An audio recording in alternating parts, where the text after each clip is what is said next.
Chantal Lavigne est une jeune femme de 35 ans passionnée par le développement personnel. Elle va un jour intégrer un groupe de formation destiné à l'aider à devenir une chamane. Mais voilà, petit à petit, sa formation va basculer vers le cauchemar total. Pour tout savoir sur la triste et mystérieuse histoire de Chantal Lavigne, lançons-nous maintenant dans la vidéo.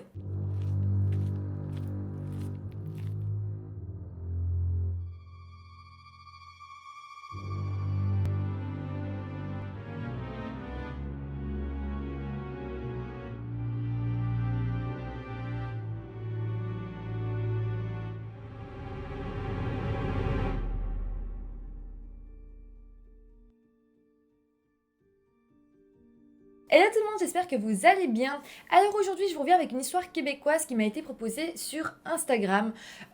J'ai directement été, je sais pas, j'ai directement eu envie de chercher un petit peu ce qui s'était passé et cette histoire m'a juste bouleversée. Je trouve ça vraiment dingue. Surtout qu'aujourd'hui, on vit dans un monde où il y a des formations pour tout. Il y en a des sérieuses, il y en a des pas du tout sérieuses. Il y a des gens qui veulent juste se faire de l'argent.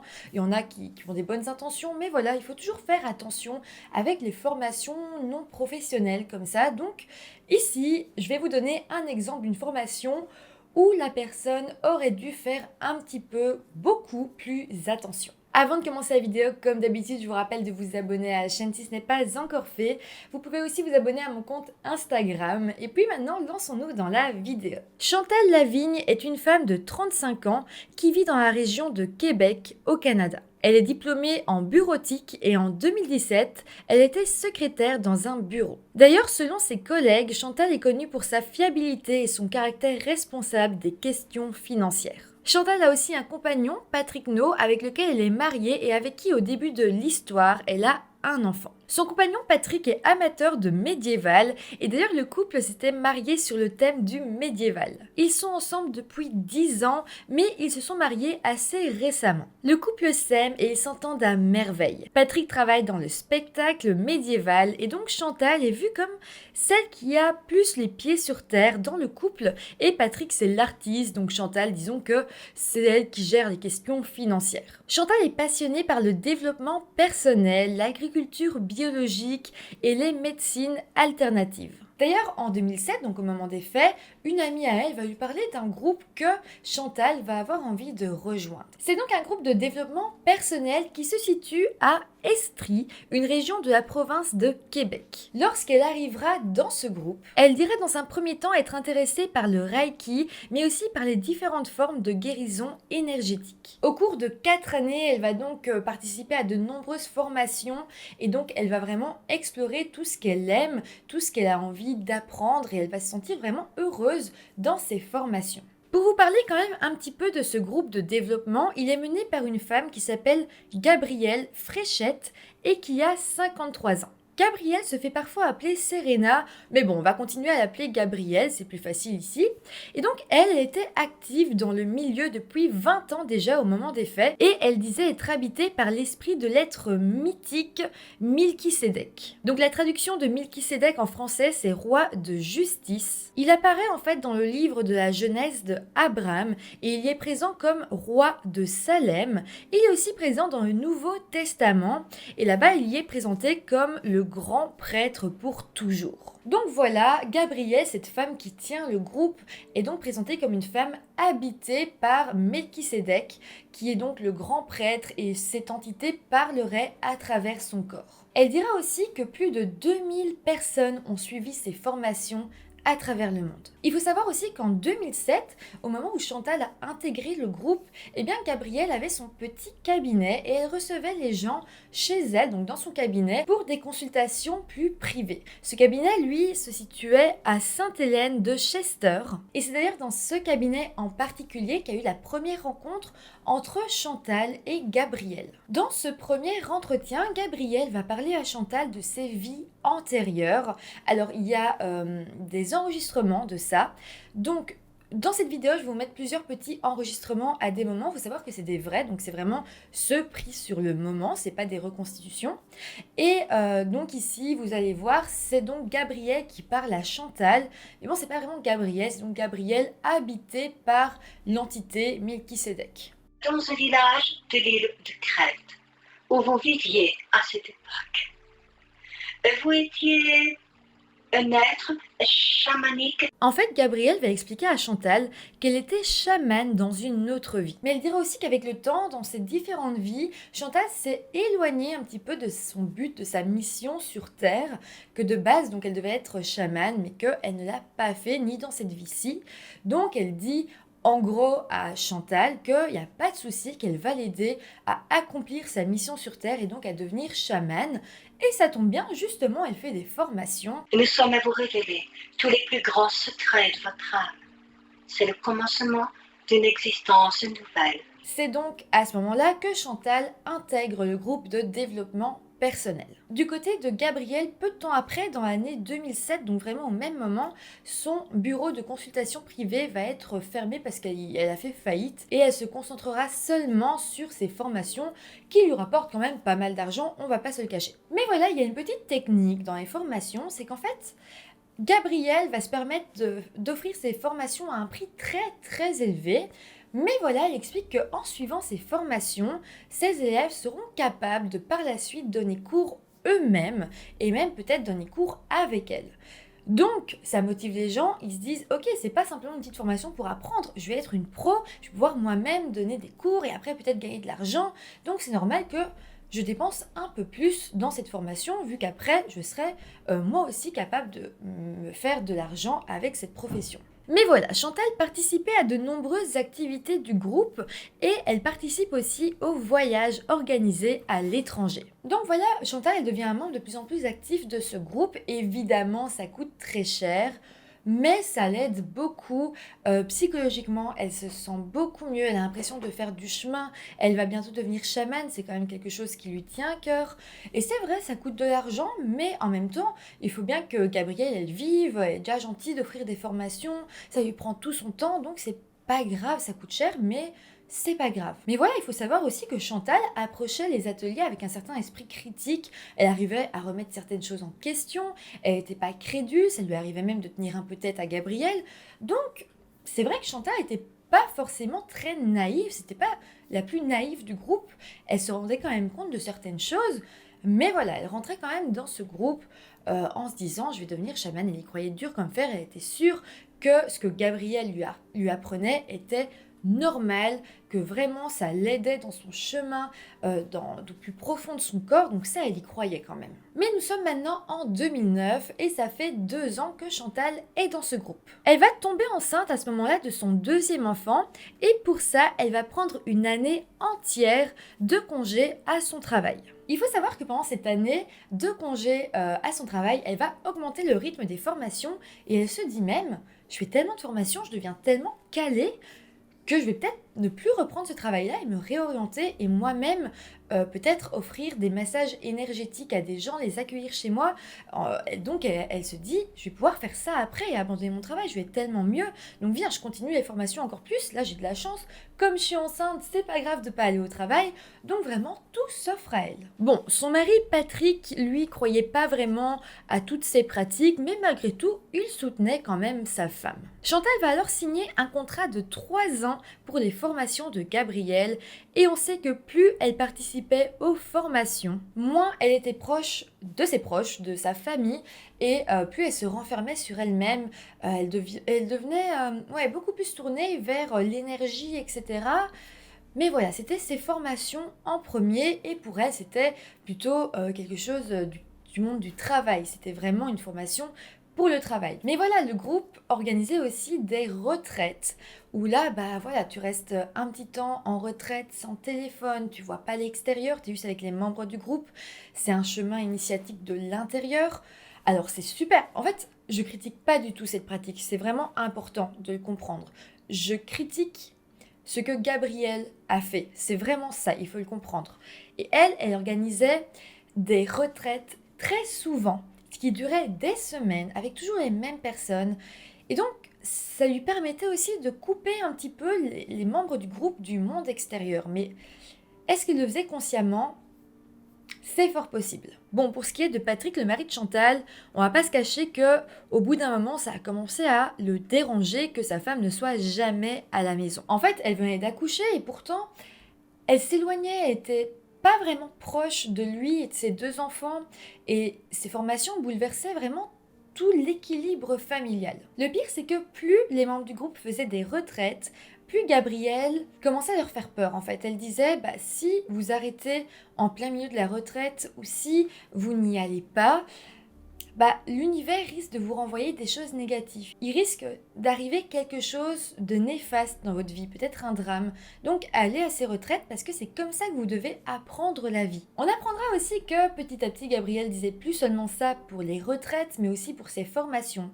Si quelqu'un voulait abandonner en plein milieu une des formations, peut-être que cette personne allait vivre des choses pas très chouettes. En fait, si un membre du groupe décidait de ne pas aller à la prochaine formation ou d'en arrêter une trop tôt, il pouvait être sûr que des choses tragiques allaient lui arriver, selon Gabrielle. C'est comme ça que petit à petit, Chantal va commencer à s'endetter pour participer à ces formations au point d'avoir un crédit sur sa carte de crédit de 40 000 dollars. Mais ça ne s'arrête pas là. En 2011, en fait, Chantal devait partir faire du camping avec sa famille. Il faisait beau, c'était l'été. Et la veille, elle va dire à son mari, non, en fait, finalement, je n'y vais pas, j'ai une formation. Donc, elle va poser un faux plan à son mari, à sa famille, à ses enfants, pour pouvoir aller à l'une de ses formations. Et d'ailleurs, à ce moment-là, elle dira à son mari qu'elle doit le faire parce que si elle ne le fait pas, quelque chose de mal risquerait de leur arriver. Nous sommes donc le 28 juillet 2011. Chantal va se rendre à cet atelier qui s'appelle Mourir en conscience. Donc déjà, le nom, moi, il me fait peur. Je ne vais pas à une formation, à un atelier qui s'appelle Mourir en conscience.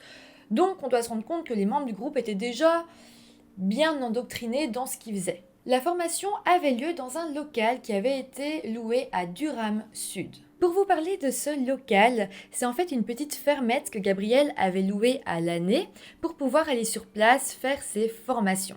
Le truc, c'est que depuis quelque temps, les voisins avaient commencé à s'inquiéter. Ils entendaient de drôles de cris venir de la ferme et une des voisines, Roxane, donnera même une interview à Radio-Canada. Elle expliquera donc qu'elle entendait des cris de femmes qui criaient « Laissez-moi sortir, j'ai mal au ventre, laissez-moi sortir, je n'en peux plus ». Donc vraiment, ce genre de cris, c'est étrange et ça inquiète. En fait, selon Gabrielle, l'atelier s'inspire, je dis bien, de traditions amérindienne. En fait, les Amérindiens avaient à l'époque une hutte à sudation qui leur permettait de transpirer et qui était donc pour eux quelque chose de bénéfique. Donc Gabrielle dira qu'elle va s'inspirer de cette technique, mais vous allez voir que ça va juste être de la torture. Il faut savoir aussi que Roxane, donc la voisine de la ferme, a même déjà appelé la police tellement elle était inquiète, mais à chaque fois les policiers disaient qu'il n'y avait rien à signaler, rien de grave. Mais bon, revenons-en quand même à cette journée du 28 juillet 2011. Pour ce premier jour d'atelier, chaque participant devra rentrer dans un cercueil qui se situe à la cave. Le cercueil sera fermé et les gens devront rester là, essayer de ne pas paniquer. Donc ce sera vraiment chacun à son tour. Au moment du tour de Chantal, elle devra descendre à la cave, se déshabiller complètement, rentrer dans le cercueil qui sera fermé et elle devra y rester pendant 3 heures. Ça va vraiment être atroce, surtout que Gabrielle va dire voilà, si vous avez envie de vous débattre, si vous avez envie de crier, ne faites rien. En fait, c'est une entité qui part de vous comme s'il y avait le mal qui partait de la personne. C'est un peu compliqué à comprendre comme concept. Enfin, c'est même, j'ai du mal à imaginer que des gens peuvent faire ça. Je vois pas du tout qu'est-ce qu'il y a de bénéfique à s'enfermer dans un cercueil. Mais voilà, selon elle, c'était vraiment pour faire sortir quelque chose de nous, mais il fallait pas bouger dans le cercueil ni crier. Si on se sentait mal, il fallait juste respirer et voilà. Bon, sinon tout le monde va passer dans le cercueil, la nuit va tomber et le lendemain, le 29 juillet, une nouvelle aventure, disons, va attendre les participants de cet atelier. C'est donc maintenant que Chantal va mettre en pratique cette culture amérindienne qui est de faire des huttes à sudation, mais elle n'a pas de hutte à sudation, donc elle va un petit peu adapter à sa sauce l'exercice. Donc c'est une journée de canicule et à l'étage du bâtiment, le soleil donne directement sur le toit et il fait très très chaud. Et donc on va demander aux participants de venir s'installer à cet endroit, donc sur le sol, couchés. Les participants âgés de 27 à 69 ans devaient alors se coucher, s'envelopper de plastique, de couverture et devaient ensuite être enduits de terre noire. De plus, une boîte de carton devait être placée sur leur tête. L'exercice était mené par Gabriel mais aussi par 2 assistants, Ginette Duclos et Gérald Fontaine. Pendant l'exercice, Gabriel, Ginette et Gérald vont diriger en fait les participants dans un exercice de respiration qui avait pour but de les faire hyperventiler. Donc déjà, ils sont enduits de plein de couvertures de terre, ils voient rien et en plus de tout ça, ils sont en hyperventilation. En plus, pour rassurer tout le monde, Gabrielle dira que cet exercice, elle le tient d'une rencontre avec le chaman celte. En fait, c'est comme ça qu'on appelle cet homme français du nom de Patrick Dackey,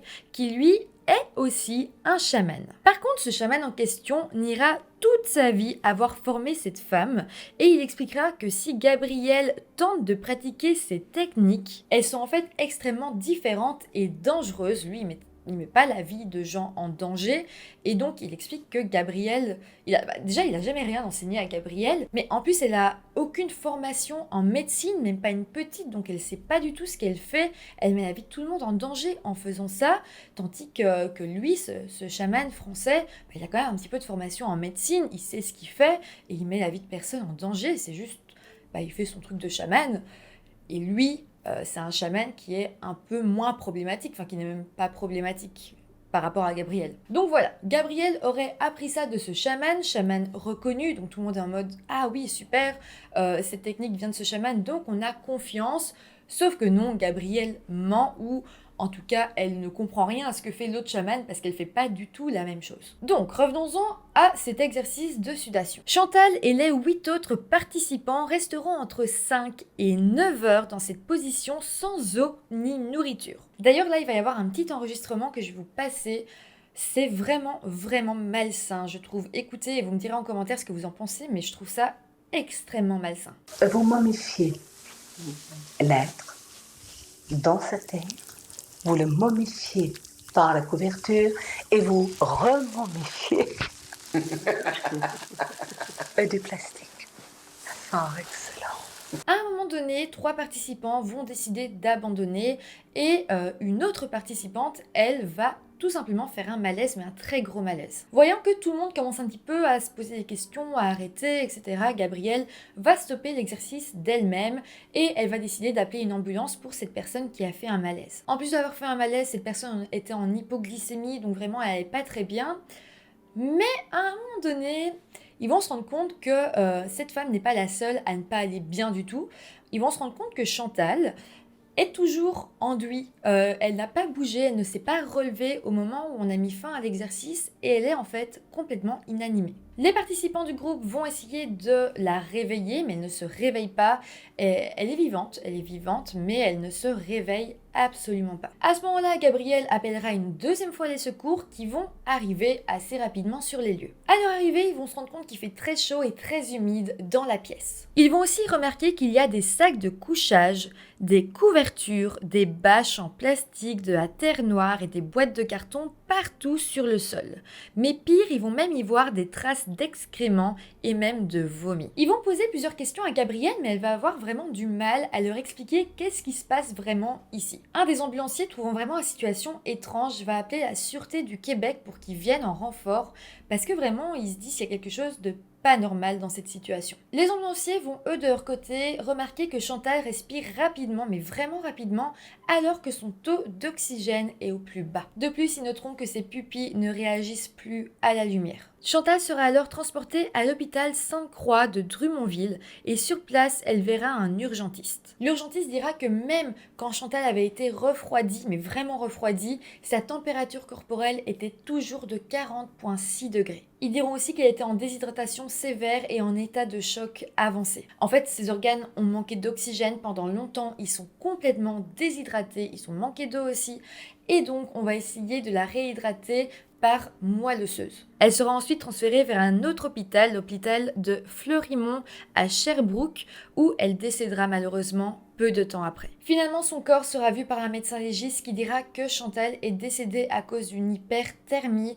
Il dira même qu'elle a cuit sur place quand elle était dans la fermette pour cet exercice de sudation. On dira qu'elle a vraiment cuit de l'intérieur. C'est atroce. La deuxième cause de la mort était aussi une insuffisance multiviscérale. Il faut savoir que Gabrielle dira longtemps que si Chantal est décédée suite à cet exercice, c'est qu'elle devait avoir des problèmes de santé déjà à la base ou une fragilité, mais non, les médecins diront qu'elle n'avait rien, aucune fragilité et qu'elle avait une santé tip-top. Une enquête sera alors ouverte pour savoir qu'est-ce qui s'est passé exactement. Et finalement, le 28 juillet 2012, donc un an plus tard, Gabrielle Fréchette sera arrêtée, mais aussi ses assistants Ginette Duclos et Gérald Fontaine. Malgré l'arrestation, ils conserveront leur liberté en attendant le procès qui aura lieu en 2014. Comme je ne vous les ai pas encore présentés, Gérald Fontaine a 39 ans et il est masseur. Ginette Duclos, elle, a 60 ans et était cadre chez la société Bell, qui fait donc des abonnements télé et téléphone au Québec. Après ça, Ginette avait proposé des services à domicile où elle disait éveiller la conscience. Le procès arrivera et sera extrêmement médiatisé.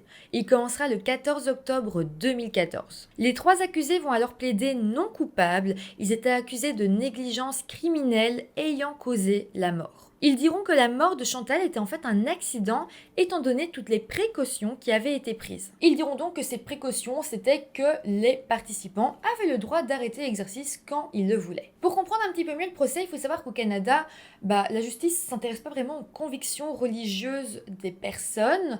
Donc on va pas prendre en compte du tout ce truc énergétique de chaman, etc. La justice, elle n'en a rien à faire de ça, clairement.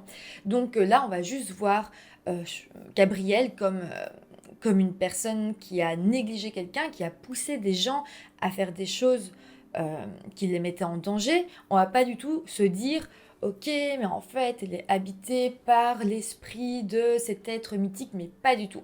Alors, ça paraît peut-être bête de le préciser. D'ailleurs, au Québec, en fait, ça a été le premier procès qui a dû traiter un petit peu de ça, de religion, d'énergie, etc. C'était compliqué, en fait. Ils ont dû, au début du procès, mettre les bases.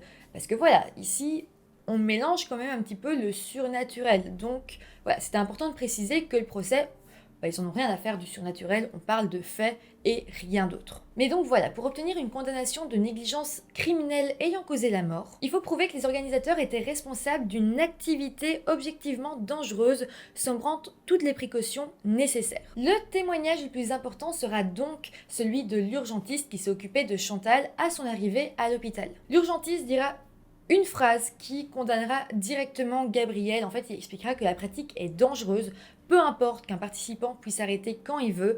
Tout simplement, la pratique en elle-même, mettre quelqu'un dans ces conditions, rien que le faire, c'est dangereux et c'est une négligence. Donc, grâce à ce témoignage, on condamne directement la formation, l'atelier créé par Gabrielle. Finalement, le procès s'est terminé le 8 décembre 2014. La juge a fini par rendre son verdict et Gabrielle Fréchette, Gérald Fontaine et Ginette Duclos ont été reconnus coupables. De la négligence criminelle ayant entraîné la mort de Chantal Lavigne, mais aussi de négligence criminelle ayant causé des lésions à l'égard de Julie Théberge, donc la jeune femme qui avait fait un gros malaise pendant l'atelier. La juge dira que les accusés ont fait preuve d'une insouciance déréglée et téméraire à l'égard de la vie et de la sécurité des victimes. Après ça, en août 2015, avant que la sentence soit rendue, Gabrielle va décider de changer d'avocat,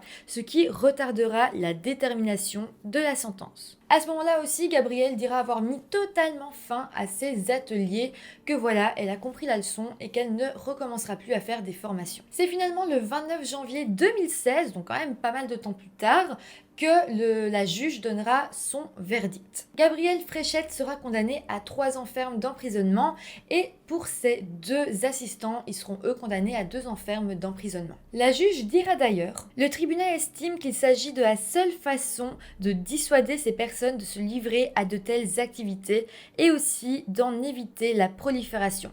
Le message doit être clair. Mais bon, on sait que les peines de prison se font rarement entièrement et Gabriel a pu sortir de prison après 6 mois seulement et les 2 assistants, eux, ont pu sortir après 3 mois seulement. Donc à ce moment-là, ils seront libérés et ils seront simplement tenus de ne plus faire d'autres ateliers, d'autres formations. Par contre, là, c'est assez dingue, j'ai regardé un documentaire de Radio-Canada qui enquêtait pour savoir si les 3 accusés avaient réellement arrêté de faire leur formation. Dans le documentaire, les journalistes s'étaient alors rendus chez Ginette Duclos, l'assistante de Gabriel. Et c'est là qu'ils se sont rendus compte que non, elle n'a toujours pas stoppé son activité et continue de recevoir des personnes chez elle pour les éveiller. Elle dira même être médium consciente et elle parlera même de Melchisédek à un moment. Donc rappelez-vous, c'est l'entité qui soi-disant vivait en Gabriel. Donc là, je précise que la journaliste est là en tant que cliente chez Ginette, donc elle ne sait pas du tout qu'elle est filmée en caméra cachée. Mais Ginette va recommander Gabriel en disant que justement elle est habitée par Melchisédek, que c'est intéressant de la voir. Donc là, on comprend que Gabriel n'a pas vraiment arrêté ses pratiques, ses formations, ou en tout cas de recevoir des gens. Donc là, Ginette conseille à la journaliste d'aller voir Gabriel, qui maintenant ne s'appelle plus Gabriel, elle s'appelle Serena. La journaliste ira alors voir Gabriel, qui lui confirmera qu'elle donne toujours des formations et que d'ailleurs ça marche très très bien pour elle. Donc voilà, si ça vous intéresse vraiment, ce documentaire fait par Radio-Canada est vraiment dingue. J'ai mis le lien dans la barre de description, dans les sources, si ça vous intéresse de le regarder. C'est vraiment intéressant et ça pousse vraiment pour ceux qui ont envie d'en voir un peu plus sur cette affaire. Vraiment, je vous le conseille, il est juste dingue. C'est comme ça que se termine cette affaire juste horrible. Juste, je tenais à préciser que je fais pas du tout cette vidéo pour dire que ces pratiques sont dangereuses, qu'il faut pas être éveillé énergétiquement, etc. Il y a plein de gens qui le font, il y a plein de gens où ça se passe très bien. J'ai reçu même sur ma chaîne une sorcière, donc voilà, il y a rien de mal dans cette façon de penser, dans ces formations en général. C'est juste que comme dans tout, il y a des dérives. Voilà, c'était limite une démarche sectaire. Donc j'ai plus envie de vous parler de ça comme étant une secte plutôt qu'un groupe de développement personnel, d'ésotérisme, parce que c'est pas ça, c'est pas sain. C'était juste, voilà, une grosse dérive. C'est surtout ça que j'avais envie de dire et pas que dès que vous entendiez parler d'un groupe de développement personnel, vous vous disiez non, il faut surtout pas que j'y aille, ça se trouve on va me tuer. Non, pas du tout. Voilà, c'était un cas qui arrive, mais pas tous les jours, heureusement, j'ai envie de vous dire. Mais voilà. Bon, sinon j'espère que la vidéo vous a intéressé. Si c'est le cas, n'hésitez pas à mettre un petit pouce en l'air, ça fait toujours plaisir, à vous abonner à la chaîne. Et moi je vous retrouve très bientôt pour une nouvelle vidéo. Bye.